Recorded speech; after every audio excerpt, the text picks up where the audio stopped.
Hello, good morning. Welcome back to Eat and Leave Vlogs. I am getting ready for the day. She's very like, look, side to side, side to side. Like, just needs to find the camera, see everything. This is her when I breastfeed her. This is her on the daily. She could be so exhausted and she'll still like wide eye look around. She's very curious and I know she'll be very intelligent, but it's exhausting. This is not really an announcement, but I don't want another kid. I'm very much set on one and done. As you know, if you have never seen my channel or have never been on my TikTok or whatever, I actually hate motherhood. So we're getting ready for the day. The plan for the day is, I'm sorry if I'm bouncing and it's annoying, but if I stop, she's gonna start complaining and then it escalates and then it really starts to trigger me and then we're both just crying. So I have to pick up Grwm, which is our little doggy's tick preventative like pill that they take monthly. So I have to go pick that up. And then I want to go to my health food stores. I'm gonna do my makeup while I talk. I have found some products that are just like a 3-in-1 you can do with a baby in the carrier, on you, on top of you, that you can do half asleep because you were sleep deprived. My idea was, let's get out of the house, do the errands earlier in the day, A, to get them over with, and B, her mood is usually better in the like earlier parts of the day rather than later, because then she becomes like more fussy and I just rather be home and not deal with that. It takes a lot and I just feel like mothers do it so seamlessly that it doesn't seem like that, but it takes so much to step out of the house because you have to pack a bag for your kid in case a blowout happens. You need diapers, you need wipes, you need like a change pad situation. Changing in public is the worst thing. Those change pads in those public washrooms are disgusting. So I'm like ideally trying to do that in the car, but in the car it's like annoying and stuffy and uncomfortable and like you have to be on guard too if you're alone because like people are creeps nowadays, you know. I can't believe that's like one of my biggest concerns nowadays, but it is. So there's that. Doing it alone because, you know, my partner's obviously at work right now. Sometimes when I'm driving and she gets into a bad mood, it's hard to focus on driving because she's screaming in the back. Like, you know, it's hard to stop in the middle of the road. It's hard to like do anything. To get out of the car, that means I have to take her out of the car seat, put her either in the stroller, which she hates. She wants to be like this, so put her on me. Go and do my thing, hope that she doesn't fuss in here. And then go back in the car, put her in the car seat, which usually like wakes her up or frustrates her. And then again, she's up. And then the car ride is, you know, hell. So that's like what I worry about and what I stress about just leaving the house. There's so much, not only prep, and I've had that all packed in the diaper bag, obviously. Like we have extras of everything in there. But you know, she grows out so quickly, so you have to make sure the clothes are, you know, up to date. The diapers are her size, like all that stuff.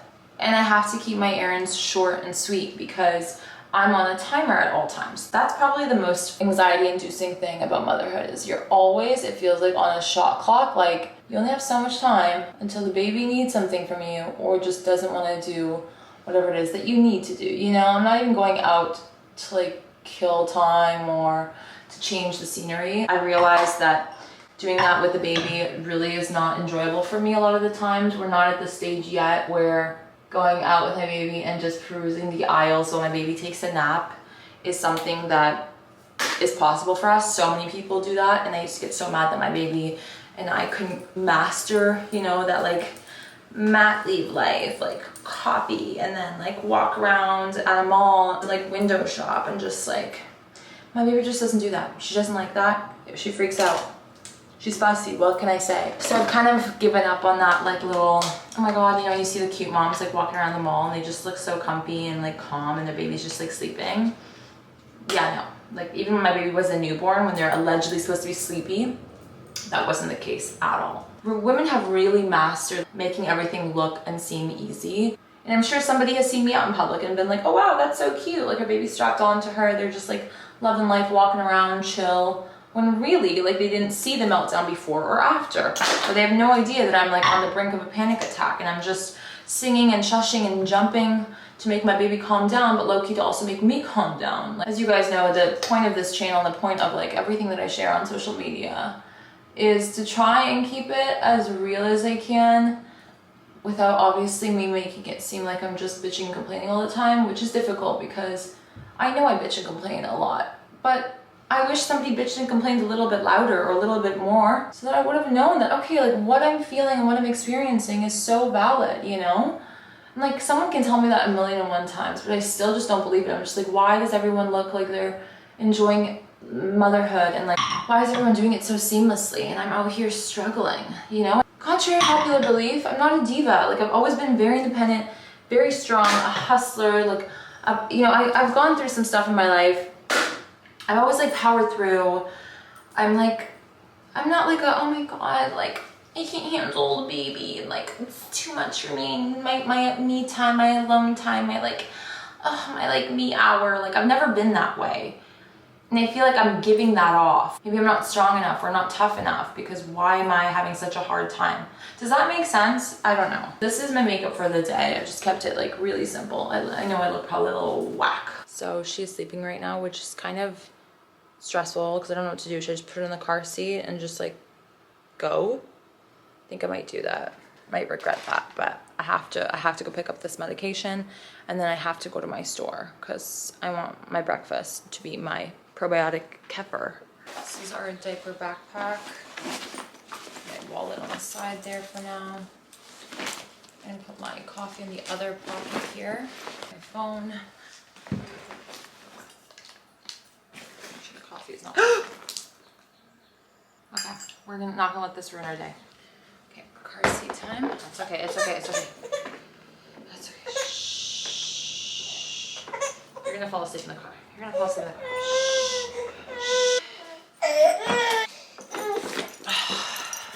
We made it out of the house. She is still awake in the back, but she's quiet right now. So I'm like watching her through the mirror.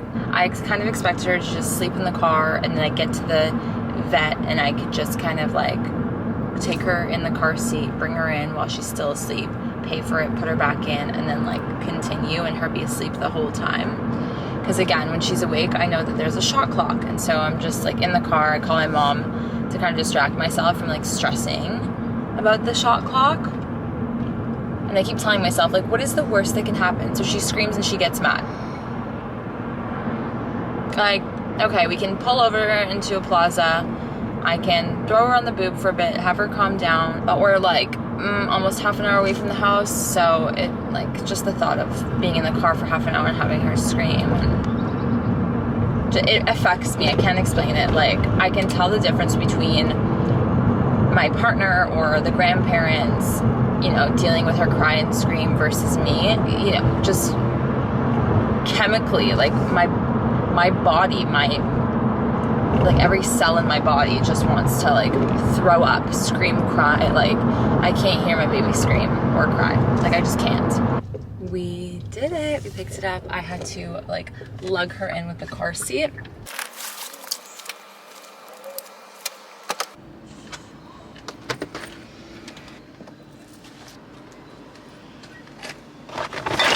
Okay, so we just finished at the health food store, and she's, as you can hear, getting quite fussy. So we are on our way home. We're about like 7 minutes away. She's had it. So that was our outing for the day. This is how it is. Like I don't get to like go out and shop and go for lunch and I don't know, just run errands in peace. Like there's none of that. It's like a constant anxiety, constant this in the car.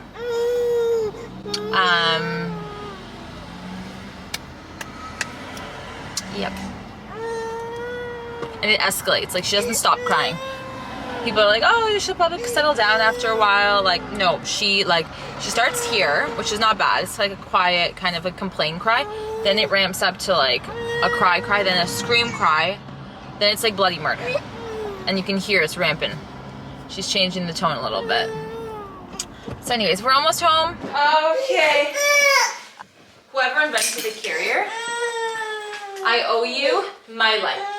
Without this, I don't know how it would survive. I don't know how it was surviving in the beginning. I guess because she was like newborn, so it was kind of uncomfortable to put her in such a structured thing. And then I didn't like the wrap fabric ones. So I'm just gonna make myself my quick probiotic bowl. So I put a little chunky, but gotta mix it better. Put it into a bowl. Got blueberries. I just put like a handful, and then I always give Ruby a blueberry. Then I use the Stefano's Maple Pecan Crunch granola, which is just so good. It's got actual pecans in there. I like to put some ground chia in here for additional fiber.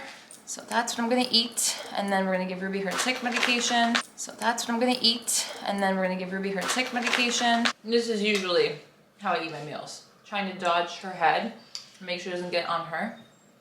I fed her, changed her, tried to get her to sleep. Now she is sleeping, which is great. I realize sometimes that I just need to like escape reality sometimes. And getting lost in a book is just a great way of doing that. You know, and fiction is fine. Like I was so like, no, I don't read fiction anymore because it's just a waste of time. Like I want something that like educates me, that, you know, teaches me things. But like you get exhausted by constantly like absorbing information as well. Sometimes it's okay to just chill. And that's something I'm trying to allow myself to do more so. So these books have been great chill books. I'm gonna go through them and give you sort of a rating like they do on Book Talk. But I'm tough. One of my favorite books was Verity from Colleen Hoover. I read this when I went to Europe. Was it almost 2 years ago? Yeah, 2 years ago. And I ate this up. It's so good. This is like a 6 out of 5 stars. Just twists, turns that I like could not expect, could not predict. Whereas all these other books I'm going to show you, I could predict kind of the vibe and like the ending, which is fine. Sometimes that's what you want. It's just like an easy, like, ooh, no twists and turns. But just to give you reference, this is one of the books that I love. I don't love all Colleen Hoover books. I find them too like romancy, too typical, too boring, too predictable. She has some really good ones, but anyways, funny enough, one of the first books I read to get out of my reading slump was Confess by Colleen Hoover. This is okay. I'm gonna give it 3 stars out of 5. I feel like it went on longer than it should have. It could have been condensed. I was left wondering more about other characters than the main ones, if that makes any sense. But it was overall good, quick, easy read if you want something that's like a romance genre, but not like mushy-gushy, you know, younger kids. Every Summer After by Carly Fortune. I saw this all over Book Talk and like this whole series. I like this book. I'm from Toronto, so there's a lot of Toronto references. The main character is from Toronto. I think she's from Toronto. Carly, for sure she must be, because like only Torontonians would know. Yeah, she is. She's from Toronto. She lives in Toronto. Anyways, so it's like relatable in that sense. I read this at the cottage, and this is a cottage book. It's about a cottage. So yeah, it was cute, about 2 young kids, and then as they get older, they like meet up under not such great circumstances. Anyways, they'll rekindle their love. We know how this goes from the minute you open the book. And it goes from the boy's perspective to the girl's perspective, past, present, future kind of thing. So it was good. Give this a 3.5. Not quite, oh my god. It was just cute, sweet, easy read. There's more apparently in this series, and I didn't love it enough to like go out and read more of that series. Like I'm good with just this, you know? So that's that. Mile High. This is the chunkiest book. How many pages is this? Just to reference, like almost 500. So many girls on this Book Talk were talking about this, and I think they like it for like the raunchy, spicy, city vibe, like hockey player douchebag, cute little girl, flight attendant, and then you know what happens, right? Mile High. It doesn't get more obvious than that, even though I didn't piece it together until I was like, oh shit. And things were getting a little sexy, spicy in here. I was like, a little erotic situation. But, you know, there is a storyline to it. It did not, again, have to go this long. You know what happens at the end. It was an easy read, though. Like, I finished this pretty quick. I kind of skipped over a lot of the sexy, spicy stuff. I didn't really care so much for the raunchy part of this book, but anyways, I'm gonna give this like a 3 stars as well. They're just like, I'm gonna forget about them, you know what I mean, in a few months. However, this book, The Housemaid, great. Not quite 5 stars, but definitely like 4. Certain parts dragged on more than they needed to. I feel like we could have gotten more information on like the other side of things, whatever. Really great twist turn, somewhat unexpected ending at the end. And I loved it enough to purchase the other 2 in the series. So I'm gonna be reading these 2 this month. The Wishing Game, this is sort of what they call a palate cleanser. It's like a sweet book so far. I'm not far into it. I haven't had much time so far this month, even though it's like beginning of July. I'm gonna try and, this is my mission, to finish this one in the next few days so I can go back to the Housemaid books. The reason why I took a break from the Housemaid books is because I just wanted a palate cleanser. You know, I just want something that's like nice and easy, and then I'm gonna go back to that thriller, exciting, slightly mystery, whatever book. And that's sort of, as you guys can tell, the genre that I prefer over like romance and stuff like that. I do want to get into like Harry Potter adjacent. I started reading A Court of Thorns and Roses. There's so much hype around this book, I started reading it. This is as far as I got, and I don't want to read it anymore. I don't like it. I don't know why everyone likes it. I don't like this. It's just too, I'm just gonna say it's just too much for me. You know what I mean? Like the hype around this, no. I did not enjoy it, but I want Harry Potter adjacent. Everyone's like, good luck finding that. Yeah, it's kind of gonna be tough because Harry Potter is Harry Potter for a reason. Anyways, I'm gonna use this bookmark now. Can you tell we napped for, I wanna say 2 hours, 2 and a bit. I slept for an hour and she continued sleeping for like another hour and a bit. So I was nap trapped on the sofa, but honestly, I needed that nap so bad. That's how I know I'm like severely sleep deprived, because even like if I shut my eyes for 10 minutes, I wake up thinking I slept for like at least an hour. So I'm just eating some late lunch. Thank you guys so much for watching this vlog. I had to end it abruptly because we ended up doing a lot over the weekend and things got hectic and busy, and vlogging was not the forefront of my mind. But you guys know the drill. Please give this video a thumbs up if you enjoyed it. It really does mean the world to us and our little family. Subscribe to the YouTube channel and hit the bell for notifications so you don't miss out on the next vlog. We've got a lot to get into. But until then, take care of yourselves, and I will see you back here soon. Bye.